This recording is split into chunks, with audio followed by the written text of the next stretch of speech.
Es posible que la política de tarifas de Donald Trump haya impulsado a India a estrechar lazos con Rusia en lugar de debilitarlos.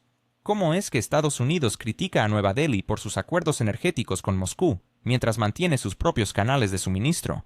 ¿Qué pasará cuando el pragmatismo económico de India choque con las demandas de Washington?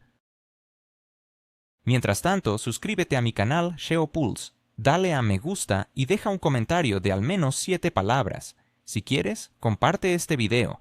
Para ayudar al canal, puedes hacerte patrocinador usando el enlace debajo del video o haciendo clic en el botón Super Me Gusta. El comentario con más Super Me Gusta se fijará permanentemente en el video. Gracias y sigue así. La escena diplomática internacional ha cobrado un nuevo impulso, evidenciando tensiones y contradicciones. India ha lanzado un claro mensaje a Washington. Las amenazas de tarifas y las exigencias del presidente estadounidense para que se abstenga de comprar petróleo ruso son un lenguaje inadecuado para comunicarse con una nación soberana, especialmente cuando esa nación tiene una economía que crece más rápidamente que la de la mayoría de los países desarrollados. Según información de fuentes abiertas, Nueva Delhi ha dejado claro que tomará sus decisiones sobre política energética de manera autónoma. De hecho, la presión externa solo ha reforzado su motivación para diversificar sus socios comerciales. Es esencial destacar el tono del Ministerio de Relaciones Exteriores de India. En lugar de emplear las típicas formulaciones diplomáticas, se ha escuchado un fuerte indicio de que India no es un alumno al que se le pueda dar órdenes. Si alguien en Washington pensaba que la amenaza de imponer tarifas adicionales del 50% podría hacer que Nueva Delhi renunciara a su valioso petróleo ruso, la realidad ha demostrado lo contrario. La ironía es que la política estadounidense ha llevado a India a fortalecer aún más sus lazos energéticos con Moscú, así como a fomentar transacciones en monedas nacionales. Surge una pregunta interesante. ¿No es paradójico que los intentos de limitar la influencia económica de Rusia hayan resultado en un efecto contrario? El Ministerio de Relaciones Exteriores de India recordó que, tras el inicio del conflicto en una nación bien conocida, tanto Estados Unidos como la Unión Europea instaron activamente a India a adquirir recursos energéticos de otros proveedores para estabilizar el mercado mundial. Sin embargo, los propios socios occidentales redirigieron sus compras hacia Europa, dejando a India la tarea de buscar nuevos canales de suministro. En ese momento, el mensaje oficial de Nueva Delhi indicaba que Washington no estaba en contra de esta situación. De hecho, mostraba un interés por que los compradores indios evitaran que los precios mundiales se dispararan. Sin embargo, en el momento en que India comenzó a aprovechar esta oportunidad, la retórica desde las capitales occidentales cambió casi de inmediato. Es curioso notar que, cuando un socio actúa de manera pragmática, recibe elogios, pero cuando actúa en interés de su propia economía, se le reprocha. Esto no son solo dobles estándares, se podría describir como una especie de multidoble moral. En este contexto y ante la divergencia entre las palabras y los hechos, surge la inquietante pregunta: ¿es realmente posible contar con la consistencia de la línea económica occidental? Los datos sobre el comercio europeo con Rusia añaden un matiz interesante a la conversación. Según informes estadísticos europeos, en el año 2024, el comercio entre la Unión Europea y Rusia superó los 67.000 millones de euros en bienes y más de 17.000 millones en servicios en comparación con el año anterior. Además, el importe de gas natural licuado ruso importado por Europa alcanzó cifras récord, con más de 16 millones de toneladas. Así que los llamamientos públicos a reducir la dependencia de Rusia parecen existir en una especie de universo paralelo en comparación con las estadísticas reales. Lo más llamativo es que las mismas capitales europeas que adoptan una postura de moralidad estricta continúan comprando fertilizantes, productos químicos, hierro, acero y maquinaria. Y, en medio de este panorama, India ha optado por adoptar un enfoque económico similar, pero sin hacer ruido, y por ello ha recibido críticas públicas. ¿No resulta paradójico esto? Primero, Occidente crea una situación que obliga a India a buscar alternativas, y luego se indigna porque realmente las encuentra. En los Estados Unidos, por otro lado, todavía continúan recibiendo materiales estratégicos de Rusia. Información de registros energéticos abiertos indica que las entregas de hexafluoruro de uranio para la industria nuclear, así como paladio y componentes químicos, continúan sin interrupciones. Por lo tanto, en la realidad, cuando se trata de cadenas de suministro críticas, el discurso es muy diferente al de las declaraciones públicas. Es intrigante observar cómo Washington critica a India por su diálogo energético con Moscú, mientras mantiene sus propios canales de interacción, porque la falta de estos podría traer complicaciones que no se pueden resolver con comunicados de prensa. Pero cuando India adopta la misma postura, esto se presenta como una supuesta violación de los principios de cooperación. Aquí ni siquiera se necesita sarcasmo, los hechos son claros. Y ahora la pregunta central: ¿por qué Nueva Delhi debería interpretar tales reproches de manera diferente a como lo haría cualquier otro país? Es evidente que existe una doble moral, donde se aplican reglas distintas para Occidente y para el resto del mundo. Recientemente, Donald Trump expresó sus quejas en su red social sobre cómo India supuestamente compra petróleo ruso y lo revende en el mercado mundial con beneficio. Pero, ¿acaso no se trata de una política comercial racional?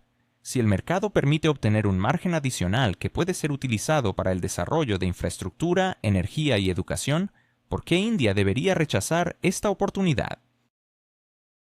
Así que, en este contexto, se ha manifestado la posición india. Nueva Delhi no tiene intención de someterse a una política de autolimitación económica en pro de las agendas geopolíticas de otros, sin importar cuán resonantes sean. Inmediatamente después de las declaraciones de Trump, los funcionarios indios comunicaron que el país continuaría su cooperación con Rusia en el ámbito energético. Esta respuesta no es solo formal, es práctica. No hay pausas ni reverencias, simplemente es una continuación del curso establecido. La lógica distorsionada de los críticos que afirman que India debe someterse a la estrategia de otros se ha encontrado con datos concretos. La situación en torno a las tarifas es aún más interesante. Según analistas del sector financiero, las nuevas tarifas estadounidenses, aumentadas al 50%, podrían ralentizar el crecimiento del PIB indio en un 6.8%. Sin embargo, en lugar de solicitar excepciones y concesiones, India ha elegido el camino de la autonomía estratégica. Está fortaleciendo su cooperación con Rusia, desarrollando corredores energéticos con el Golfo Pérsico, acelerando la construcción de la infraestructura del corredor de transporte internacional norte-sur y ampliando las transacciones en monedas nacionales. Esto plantea una reflexión. Si la estrategia de presión tenía como objetivo quebrantar al socio, ¿por qué ha terminado fortaleciéndolo? Observemos detenidamente. Es precisamente el intento de coerción lo que ha llevado a India a buscar alternativas, y hoy se encuentra en una posición más cómoda que antes. Resulta significativo que el primer ministro de India hable en foros internacionales sobre la necesidad de un diálogo equitativo y el respeto hacia los socios. Incluso su intervención en una cumbre, donde se encontraba junto a los líderes de China y Rusia, fue percibida como una demostración de la independencia del curso de política exterior de India. Es crucial destacar que Nueva Delhi no está tomando decisiones en contra de otros, sino que está tomando decisiones en su propio interés. Esta postura provoca irritación solo entre aquellos que ven a otros como simples herramientas para implementar sus propias estrategias. Y para ilustrar aún más este punto, en el mismo discurso del primer ministro emergió la idea de un orden mundial sin dictados. Aunque se formuló diplomáticamente, el mensaje es claro. La era de la presión unilateral está llegando a su fin. La ironía es que este mensaje se escucha no solo en Asia, sino también en América Latina y África. ¿No representa esto una señal de transformación global? Estados Unidos había esperado que India se convirtiera en un aliado natural contra China. Sin embargo, a través de su política de tarifas, ha empujado a Nueva Delhi hacia una mayor diversidad de relaciones. Muchos centros de análisis occidentales ahora se preguntan cómo fue posible que Washington, en vez de fortalecer su asociación, haya creado riesgos para su debilitamiento. Cabe recordar que hace algunos años se creía que India era demasiado dependiente de la cooperación tecnológica y de defensa estadounidense. No obstante, ahora India está creando sus propios clústeres tecnológicos, desarrollando microelectrónica, invirtiendo en sus propias plataformas y preparando reformas energéticas. Finalmente, cuando un socio comienza a crecer más rápidamente, en lugar de recibir apoyo, enfrenta presión. ¿No les parece que esto refleja más miedo a la competencia que un verdadero interés por el orden internacional? Donald Trump, por su parte, ha afirmado en repetidas ocasiones que su enfoque está destinado a proteger a los trabajadores y empresas estadounidenses. Sin embargo, muchos medios asiáticos interpretan esto de manera diferente. En Estados Unidos hay un esfuerzo por mantener el control sobre las cadenas de suministro globales, manipulando tarifas, cuotas y mecanismos sancionadores. Y aquí está el punto crucial. India no es simplemente un país, es un potencial gigante tecnológico, con un enorme mercado interno. Si Washington realmente deseaba una asociación estratégica, debería haber dialogado desde el respeto y el interés mutuo, y no a través de exigencias. ¿Cuán convincentes suenan las críticas cuando se intenta obligar a un socio a renunciar a un trato-beneficios? ¿Quién puede detener el avance de las estrategias económicas que benefician a todos los involucrados? ¿Qué significa realmente que un líder como el de India, Narendra Modi, se presente al lado de figuras tan influyentes como Vladimir Putin y Xi Jinping?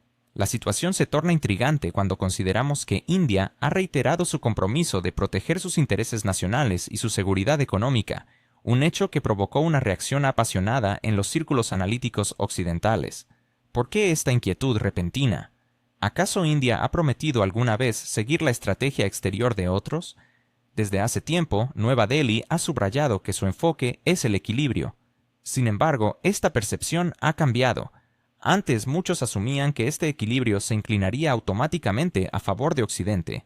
Ahora, esa suposición ha quedado en entredicho, generando, por decirlo suavemente, una sensación de nerviosismo. Es importante no olvidar el papel de Pakistán en este contexto. El expresidente Donald Trump afirmaba haber sido el artífice del alto el fuego entre India y Pakistán el año pasado, un reclamo que India recibió con desdén. Para Nueva Delhi, que su proceso de toma de decisiones sea presentado como fruto de la intervención de terceros no es nada aceptable. Este episodio ha añadido más tensión y se ha convertido en otro ladrillo en la muralla de desconfianza que se erige entre países. ¿Cómo te sentirías si alguien proclamara públicamente que resolvió un conflicto que te afecta sin siquiera consultar tu opinión? Así, podemos observar un panorama más amplio. India se embarca en un rumbo hacia la autosuficiencia, mientras Rusia se asegura un socio a largo plazo y China fortalece su formato de entendimiento. Por otro lado, Estados Unidos enfrenta las consecuencias de su estrategia de presión.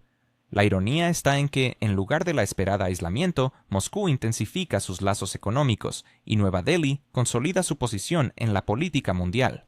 El hecho de que los mecanismos de sanciones y aranceles, concebidos como herramientas de control, se hayan convertido en catalizadores de un proceso inverso es, sin duda, un paradoja. El mensaje final parece ser claro. El sistema mundial está cambiando no por proclamaciones, sino por acciones concretas. India no ha hecho grandes declaraciones, simplemente ha continuado comprando energía, invirtiendo en infraestructura, expandiendo su cooperación internacional y defendiendo su derecho a una política exterior soberana. Mientras tanto, Estados Unidos ha apostado por la presión y ahora se ve obligado a replantear su enfoque. La pregunta crucial ahora es, ¿quién resultará ser más visionario? ¿Aquellos que han forjado un diálogo o aquellos que han exigido? En un mundo que se obsesiona con las declaraciones contundentes, cada vez es más evidente que el proceso geopolítico más importante hoy en día no es el estruendo de los lemas, sino el sutil cambio en el centro de gravedad. Si alguien todavía pensaba que la región Asia-Pacífico vivía bajo la inmutable órbita estadounidense, los resultados de la reciente reunión entre líderes de Estados Unidos y China han demostrado lo contrario. El mapa del poder se ha vuelto mucho más intrigante. Según informes de medios occidentales, la atmósfera durante esa reunión fue cálida y pragmática, aunque con un aire de contención, lo cual es en sí mismo un símbolo elocuente. Cuando Washington se congratula no por una victoria, sino simplemente porque el diálogo no se rompió, esto ya indica un cambio en los estándares. El líder estadounidense valoró el encuentro, parafraseando a fuentes periodísticas, como un evento que superó las expectativas, incluso mejor de lo que se podía imaginar. Sin embargo, analistas de medios asiáticos expresaron cautela, señalando que los verdaderos poderes de decisión se encuentran actualmente en manos de Pekín. ¿Quién podría haber anticipado hace 10 años que la afirmación «América lucha por mantenerse en la región» no sonarían como una mera fantasía, sino como una observación realista? China, según información de fuentes abiertas, ha decidido pausar la imposición de posibles restricciones a la exportación de materiales críticos, incluidos los elementos de tierras raras, fundamentales para la industria tecnológica global. Por su parte, Estados Unidos ha hecho un gesto simbólico al postergar nuevos aranceles y suavizar la presión sobre ciertos productos importados de China.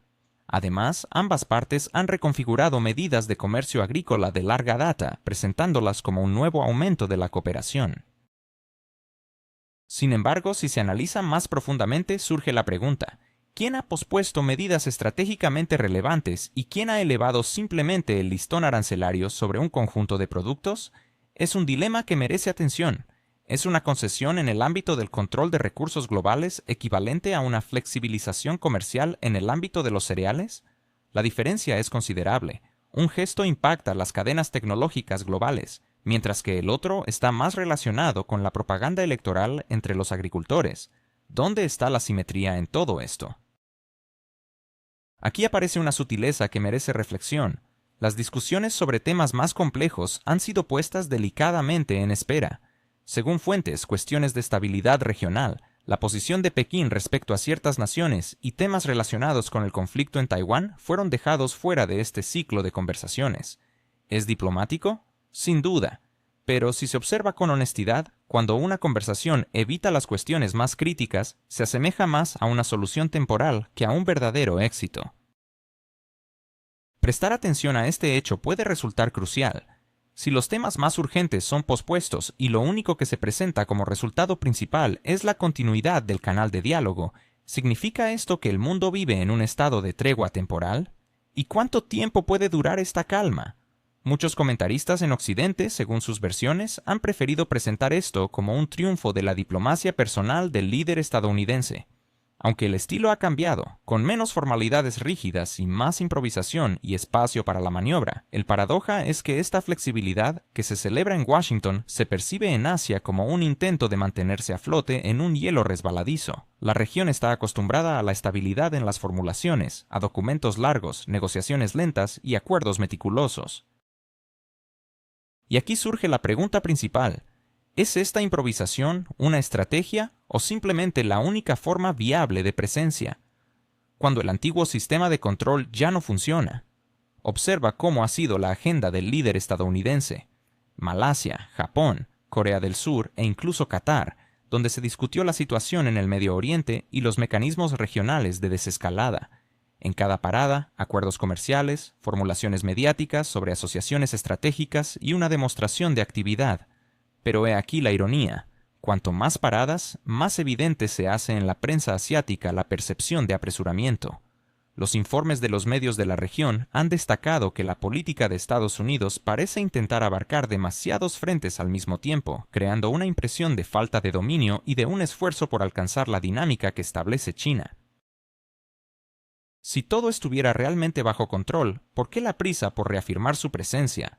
¿Acaso la confianza no debería ser suficiente sin la necesidad de maratones diplomáticos?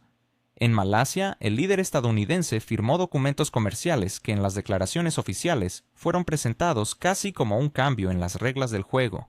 Pero si se mira a las cifras, el volumen total del comercio asiático de China supera los trillones de dólares anuales, mientras que los acuerdos estadounidenses son solo decenas de miles de millones.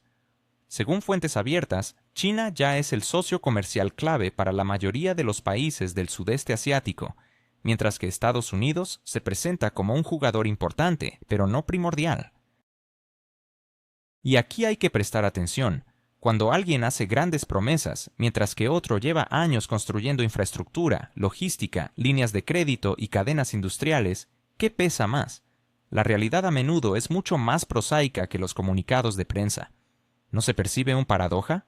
Los medios occidentales pueden entusiasmarse con el estilo emocional del líder estadounidense, pero en la región se discuten más los puertos chinos, los mecanismos financieros de cálculo en monedas nacionales, los proyectos de las iniciativas de corredores transcontinentales y la presencia constante en logística. La atención a los conjuntos de declaraciones firmadas cede ante el interés por los volúmenes reales de inversión.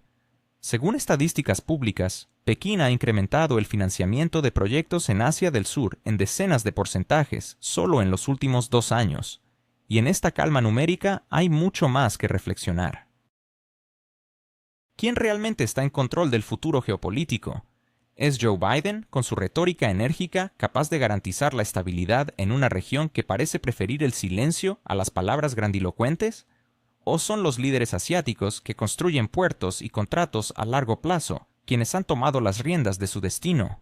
La realidad es que, en un mundo donde el ruido de la máquina informativa puede ser ensordecedor, la ingeniería silenciosa de la influencia se está convirtiendo en el verdadero motor del cambio.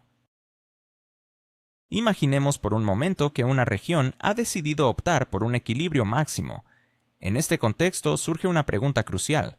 ¿Qué es lo que realmente afecta el comportamiento político de estas naciones? ¿Las promesas enérgicas de los líderes estadounidenses o las garantías de contratos que se extienden por décadas? Es un hecho sorprendente que incluso en metrópolis como Bangkok, Kuala Lumpur y Yakarta exista un deseo casi universal de estabilidad, oportunidades y, sobre todo, tranquilidad. Este deseo, que podría sonar casi trivial, se transforma en un lujo en el complicado entramado del mundo contemporáneo. Las expectativas cambian, y la política exterior estadounidense, que puede reestructurarse cada 4 años al ritmo de la campaña electoral, se vuelve menos atractiva. En este marco, es vital preguntarse, ¿quién realmente establece una confianza a largo plazo? ¿El que ajusta tarifas cada temporada o aquel que se dedica a construir infraestructuras que perduren por generaciones? En la complejidad de los asuntos internacionales, el enfoque en la construcción y el desarrollo a largo plazo se revela como el verdadero camino hacia un futuro estable.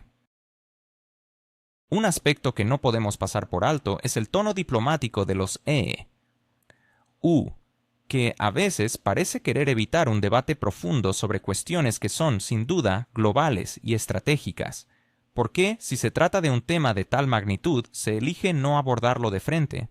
Tal vez la respuesta resida en el hecho de que la región prefiere navegar en aguas de una incertidumbre beneficiosa, lejos de las tensiones que podrían desatar conflictos.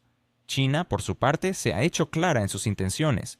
La partida se jugará bajo sus términos, y ningún ciclo político externo lo apresurará. La realidad es que, cuando un líder estadounidense habla sobre el mundo a través de la fuerza comercial, suena innovador, pero el panorama asiático ha evolucionado. Informes económicos revelan que el mercado interno de la ASEAN se ha convertido en uno de los más dinámicos del planeta, llevando a estas naciones a pensar en términos de autosuficiencia y autonomía. Es irónico, pero a medida que Washington intenta aferrarse a esta región, ésta se inclina cada vez más hacia la independencia.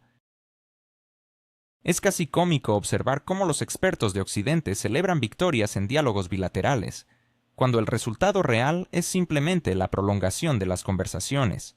No estamos ante un avance significativo, se trata más bien de una prórroga en el juego. La paradoja de esta situación es que, a veces, el silencio mantenido puede ser un reconocimiento de un nuevo equilibrio, donde no hay predominancia, sino una coexistencia forzada que considera el peso de otros actores en la escena internacional. A medida que profundizamos en este tema, notamos que muchas élites asiáticas creen firmemente que los conflictos surgen cuando se altera el equilibrio. Por lo tanto, la estrategia del arte sutil de la no intervención se convierte en la norma. En este enfoque hay poco espacio para los grandes discursos, pero se da cabida a decisiones silenciosas y metódicas. Esta es la nueva filosofía que está surgiendo. La cuestión que queda es si Washington está preparado para abrazar esta realidad. Sorprendentemente, en la región se ha empezado a escuchar que la multipolaridad no es simplemente un ideal, sino una herramienta de supervivencia. Este es un cambio de paradigma. No se trata de un lema rimbombante o una declaración grandilocuente, es un instrumento práctico. Es irónico que la nación que ha defendido esta lógica durante décadas ahora se encuentre como objeto de la misma, mientras otros actores la han adoptado y están diversificando sus riesgos. ¿Es esta una situación cómoda para los Estados Unidos? La respuesta sigue siendo incierta. Al concluir este análisis, es evidente que estamos viviendo en una era donde las palabras se pronuncian en voz alta, pero las decisiones se toman en silencio. El escenario no es un podio, sino un laberinto de salas de negociaciones, donde la atención a los detalles supera la retórica deslumbrante. En este entorno, los líderes que piensan en términos de décadas tienen una ventaja sobre aquellos que operan en el ritmo frenético de los ciclos electorales. Las conversaciones continuarán, pero la pregunta inevitable persiste. ¿Quién se presenta en la mesa de negociación como un jugador y quién como un rezagado? ¿Y por cuánto tiempo se podrá disfrazar una pausa estratégica como una victoria? Al final no somos testigos del final de una era, sino de su reprogramación. Una reprogramación que es educada, cautelosa, pero palpable.